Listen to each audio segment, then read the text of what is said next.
Next up on the agenda, which is coming up, is City of Hastings City Code Amendment, Lower Potency Hemp Edibles. And this will be a public hearing. It will be. All righty. And who's doing our... It'll be me. It'll be you. I'm doing it from here. There's not any great visuals for this one. Oh, so we're doing it right from there. I'm doing it right from here today. Okay, I did throw you off on that one. We normally have a certain choreography that goes on, and he did not move. So I did not move. Well, all right, so we'll go ahead and turn it over to you, John Thank you, Hinsman, Mr. Chair, Planning Commissioners. We have before us tonight a ordinance amendment to our City Code, Chapter 155 zoning pertaining to low-potency hemp edibles. We've been through a few iterations of cannabis and lower-potency hemp products over the last couple of years, and there's some modifications necessary to the code, which I'll go through tonight.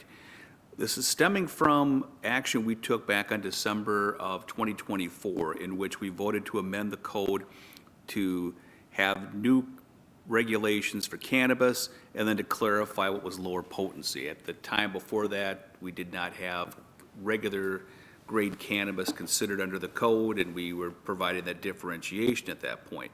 So the action the council took in December was consistent with what the Planning Commission reviewed in October of that year. The staff memo included a table, which is included in this report, that outlined conditional use permits and also permitted uses within different zoning districts. And when we took a look at that chart and took a look at the regulations in the code, some of those things did not match up. So most of the ordinance amendment today is ensuring that the chart which was included in the December memo is included within the ordinance itself. A little bit of background on what we're doing here today. There's two grades of cannabis that we're looking at. One is what we call cannabis. That is your higher grade cannabis. And we also have lower potency hemp edibles that have a lower potency. They're beverages, they're food items, and they have certain limits on that one. So we have more stringent regulations on the production of cannabis. There's more negative attributes with that production, as well as the sale of higher potency cannabis as well. What we're dealing with today is not the regular cannabis, the higher potency, but the lower potency hemp edibles themselves. Put in here are some of the city code regulations that we have, and also the chart from back in 2024. So really looking at three things in the amendment we have before us. One of them is to clarify that cannabis and lower potency hemp edibles are a permitted use within a number of zoning districts, the C1, 2, 3, downtown core, C4, and I1. These are consistent with the chart that was adopted in 24, but they were not carried forward to the code. We're going to make that change. The other one is to clarify within the code things that are pertinent for cannabis and things that are pertinent for low potency hemp. Sometimes they use those terms interchangeably or use the term cannabis more generally. So the ordinance amendment here provides that clarification. And then the third portion of that is the retail sale of lower potency hemp edibles is permitted with liquor licenses. So this was included in the chart. It was limited to edible beverages. They had that differentiation in there, which meant that if you had a liquor license, you could sell beverages, but it was unclear as to what was happening with edibles. So with this amendment, we are allowing those entities with liquor licenses to sell lower potency edibles that would be expanded beyond beverages such as gummies. So this would be a change on that one, but that is the amendment that we're proposing tonight. And one of the other ones that we're doing here with this is the buffer for cannabis concentrate and manufacture of low potency. So back to the manufacturing end of things, we put certain regulations and distance requirements for the manufacture of cannabis. Cannabis manufacturing, you take the leaves and you process them, can have an odor associated with it. So we wanted to make sure that we had adequate setback to mitigate against the odors. In low potency hemp manufacture, oftentimes what happens is a concentrate which is produced elsewhere is used to manufacture something else. It might be to manufacture a beverage or inject into a gummy. So the actual product itself would be mixed in. That does not have the same negative aspects to it. So we're clarifying within the code the buffer for manufacture of cannabis is still present. But if you're using cannabis concentrate produced elsewhere to produce lower potency hemp edibles, they're exempt from the distance requirements on that. So that is another change that we have in here. So that is the ordinance amendment that we have moving forward. This is a public hearing, so I can stand for any questions related to that, or you may open the public hearing. Thank you. Okay, thanks, John. We'll go ahead and open the public hearing. All right. Quick question. Oh, sure. So when you're talking about edibles in liquor establishment, is that on or off sale?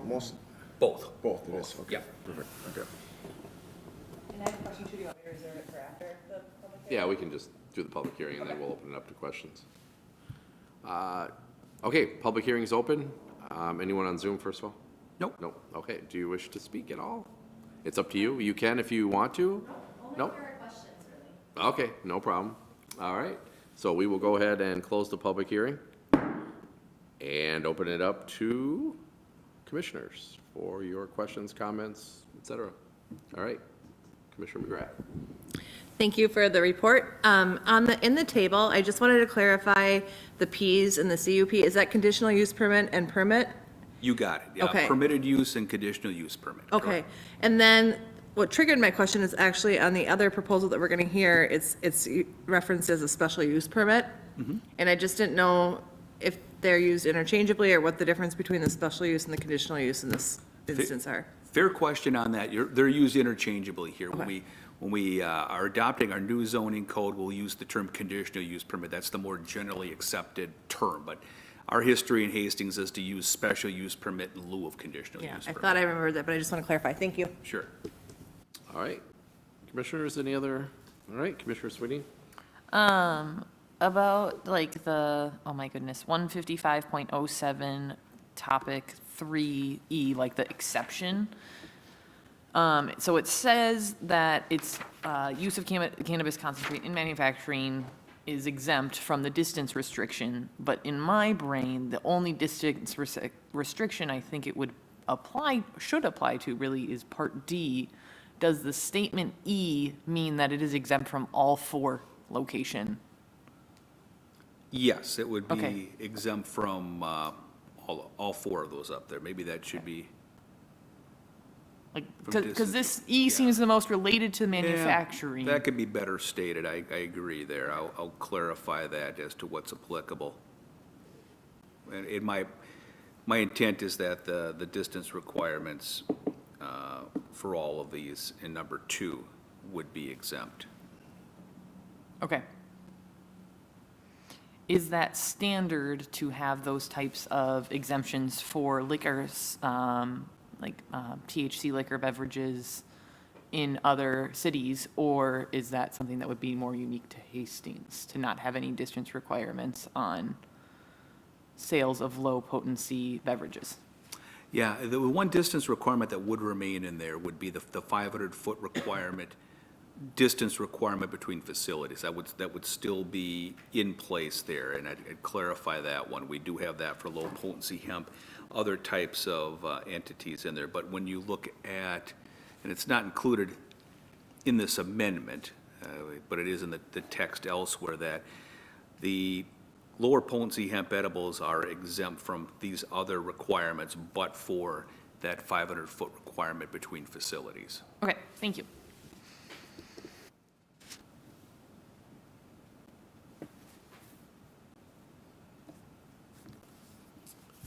Okay. Commissioners, any other questions? Is everyone satisfied with what they see? Accept a motion? If John is going to clarify the language, do we need to amend to update the language? What I would suggest in a motion for a recommendation of approval is under 3C, or 3E, the use of cannabis concentrate, that it shall not be exempt from distance. Okay. I think that not is not supposed to be there. To produce cannabis concentrate shall be exempted from distance requirements. Oh, no, that's supposed to be right. but I will, there would, within the amendment, it would still be subject to a 500-foot requirement between low-potency retail facilities and low-potency manufacturing facilities, if that makes sense. That would be my recommendation moving forward on the amendment.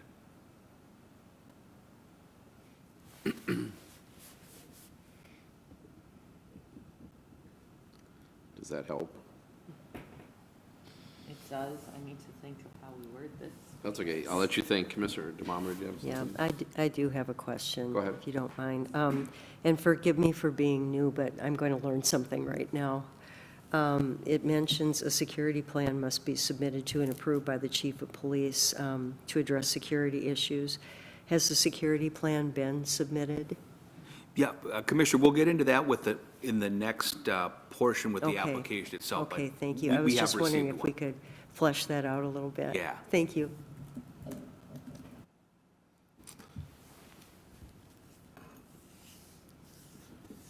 All right, give her some additional time here. Commissioner Halbert? I'll make the motion to amend the city code, chapter 155, zoning code, lower potency hemp edibles With, with the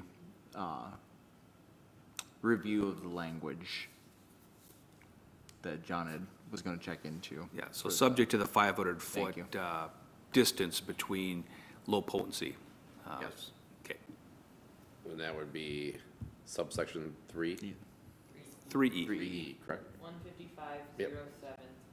Yeah, let's get that There on we go. record. Okay, 155.073E, okay. So clarify language, so motion to approve, subject to the clarification of language as directed. Seconded. suggested. All right, second Commissioner Swedien. Yep. All right, any new discussion? If not, all in favor say aye. Aye. Opposed? All right, that motion carries. Okay, thank you. And that recommendation for approval will move forward to the city council for first reading of the ordinance coming up on November 17th. All right, and next on the agenda is another public hearing. This is for part 2, sort of. Spiral Brewery, special use permit 2025-40, manufacturer of lower potency hemp edibles. Thank you. And staff report by John. Thank you, Mr. Chair, Planning Commissioners. So the purpose behind the previous action for the ordinance amendment mostly related to the special use permit request moving forward from Spiral Brewery. Spiral Brewery, as you all know, is in an operation in downtown Hastings, 111 East 2nd Street, as a brew pub. The ordinance, as it sits right now for low potency hemp, allows for manufacture of that, and they seek both retail sales and manufacturing of low potency hemp edible products on this. What we're reviewing tonight is the manufacturing end of it. The sale of those type of products would be permitted under the existing code and then under the amendment that we had before us tonight. However, some aspects related to manufacturing is a special use permit with some other clarifications that move forward.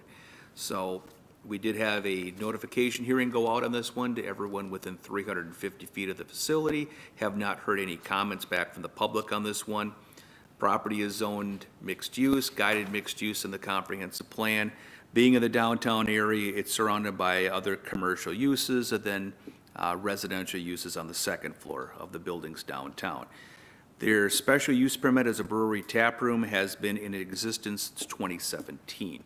So looking at the special use permit, there's certain performance standards related to cannabis and then certain performance standards related to special use permits in general. I've gone through a few of those within the report itself. Also took some liberty in adding some of the proposed language that is proposed along with the ordinance amendment that comes along with this. Looking at the cannabis ordinance regulations, the site does meet the minimum setback requirements from cannabis and other low-potency hemp entities, so it meets those requirements for setback. It would utilize a cannabis concentrate or tincture produced elsewhere to manufacture the edibles, including the beverages, and this activity would be exempt from the 500-foot setback from cannabis manufacturing or from residential uses per the ordinance amendment. A security plan is required. It has been submitted, has been reviewed by our police chief. There's some questions related to how best to deal with the cannabis beverage sale on site and alcohol beverage on site. And so we'll work through that as a condition of approval with the special use permit. Other special use permit requirements generally deal with the operation and of the facility itself. It's in a downtown area, it has proper ingress and egress, parking is fine, not a change to refuse and service areas, utilities are adequate, screening and buffering of activities don't really come in, everything is indoors here. There's some signage requirements that are specific to cannabis or low-potency hemp, which are included in here, and it's generally compatible with other uses, being within a mixed-use downtown area. So we are recommending approval of the special use permit subject to the conditions that are listed within the staff report itself. One of those conditions, number 9, is the approval of the security plan by the Hastings Chief of Police. So there may be some more specific elements to that that we may bring forward from more discussions with the chief, but ultimately the approval of that security plan is a condition of approval here. Amy Fox from Spiral Brewery is with us tonight if you have any questions for her, and this is a public hearing. You can open it at this time. Thank you. Okay, thanks, John. We will go ahead and open the public hearing. Zoom? Nobody. Nobody? All right. And, nope, we're good. Okay, and we will go ahead and close the public hearing. And we will open it up to commissioners for any questions, comments. Commissioner Swedien? This is a question for John. So everywhere for zoning classification, it talks about this as C3. Isn't this in the DC zone? Talks about what? Like your zoning for like zoning classification, it's talking about it as C3 zoning. Isn't it in the downtown corridor? It is. Okay. It is Zone C3. Okay. There's a few some of the newer properties are zoned downtown core, like the Confluence and Art Space, but the main part of the main street there is still C3. All right. Commissioners, any other questions? Commissioner Swedien? Sorry, follow up on that question. Does that mean that this would be exempt from the rules that apply specifically to the downtown corridor with the cannabis laws?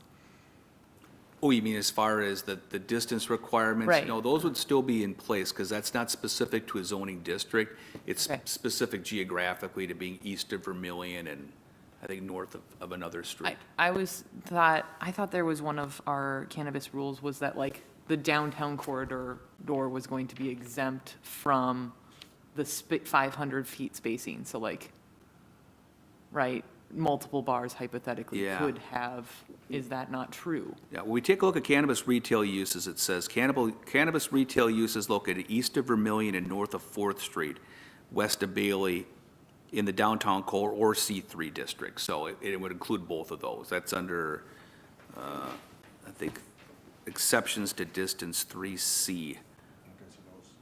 But at one point, I thought we passed an amendment that like downtown corridor doesn't have to be 500 feet away from things. Yep, and that's what that says. and that's what this says here, because Okay. it's exempting that from those Okay, requirements. okay, that's what, sorry, I just needed to clarify, No, like. no worries. The C3 and the like, it is downtown Yep. is clashing with that rule of like, could more than one bar downtown get a permit, is really Yep. what I'm getting at, is. Exactly, yep, and they're Okay. exempt from that. Okay, thank you.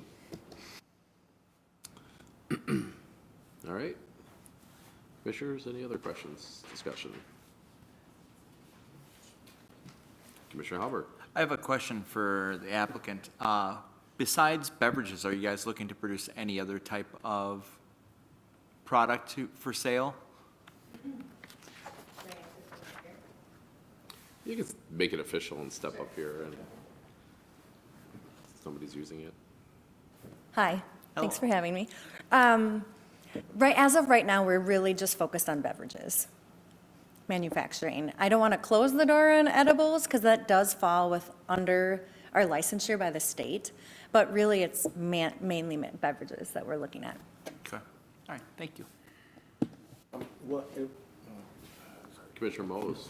Would you be producing beverages just for your own use? Or are you planning on selling those wholesale too? So whenever it is that we would actually start manufacturing, because that probably realistically won't be for a while, like months and months potentially, we would be producing them to sell on site, but also distribute out to liquor stores or whomever, yeah, like we do with our beer.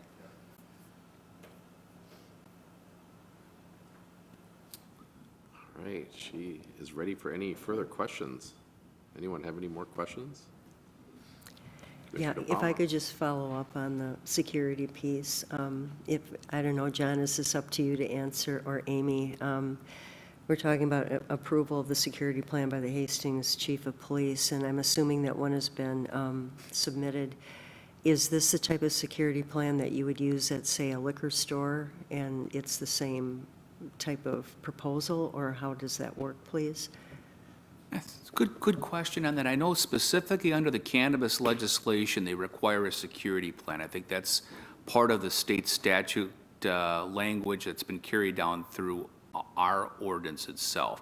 It's not terribly, there's some language as to what it includes, but I don't know if there's similar language in there for liquor stores or not. I know that as they go forward with a liquor permit, the chief of police is involved with inspection of it, but I'm not sure if the things that they're looking for are similar or dissimilar. Just to follow up on that again, please, have there been security issues with this type of sale? I'm just asking. Yeah, from a low potency cannabis, I'm not aware of any issues that have come up. Okay, thank you. Commissioners, any other questions? Amy's still available for any questions? No? All right, well, when anybody has, go ahead. Commissioner Swedien? All right, go ahead. Motion to approve special use permit 2025-40 for Spiral Brewery. All right, we have a motion to approve, subject to those conditions. Do I have a second? Subject to the conditions, sorry. There we go. All right. Yeah, a second? All right, Commissioner Halberg, any? Second. Okay, any new discussion? No? Okay. All in favor, say aye. Aye. Opposed? All right, that motion carries. And Commissioners, this recommendation for approval will carry forward to the council on December 1st. So we would have the first reading for the ordinance amendment on the 17th, second reading on December 1st, and then follow up with the special use permit after that. Okay, thanks. Amy, thanks for coming. Appreciate it. You can stay for the rest. We're just doing other business if you really, really want to stay. As much as I'd love to watch. So I think that's a lie. Thank you. No, I really. Thanks for coming. All right, next on the agenda is other business. John? Other business. Last meeting, we had an ordinance amendment pertaining to church uses within the agricultural district. That moved forward as a first reading to council. The second reading and adoption is scheduled for the 17th on that one. Looking at our meeting schedule here, the next meeting we have scheduled is in 2 weeks on the 24th. We do have a meeting scheduled for that. We do have a type 2 home occupation that someone is bringing forward, so we will have that coming up on the 24th. I'm unaware if there's any other action that'll be occurring at this time. So that's what I know for Planning Commission schedule. For Planning Commission vacancies, at the end of the year, we will have 2 vacancies on the Planning Commission, so we are looking for candidates. I know we originally had a period of time to October 31st to take applications or interest. We've extended that to increase the number of individuals. So if you're interested, or if you know of anyone who might be interested, let them know. If they have any questions, they can give me a call and I can tell them a little bit more about what that would mean. Okay, And that's all I have. thanks, John. Can I ask a clarifying question on that? Is it, so do we have 2 people term ending, or we're just adding more seats? We have 6 years term limits on commissioners and two commissioners that are coming up to that 6-year term limit. So it'll be the same number of commissioners, but 2 new bodies. Okay. I think I could guess. Thank you. Obvious. Yep. All right, Commissioners, anything else? No? All right, if so, I'll take a motion to adjourn. Commissioner McGrath. I'll make a motion to adjourn. All right, second. Second. Commissioner DePalma, all in favor, say aye. Aye. Opposed? Thank you, we are adjourned. Thank you, guys. Thank you.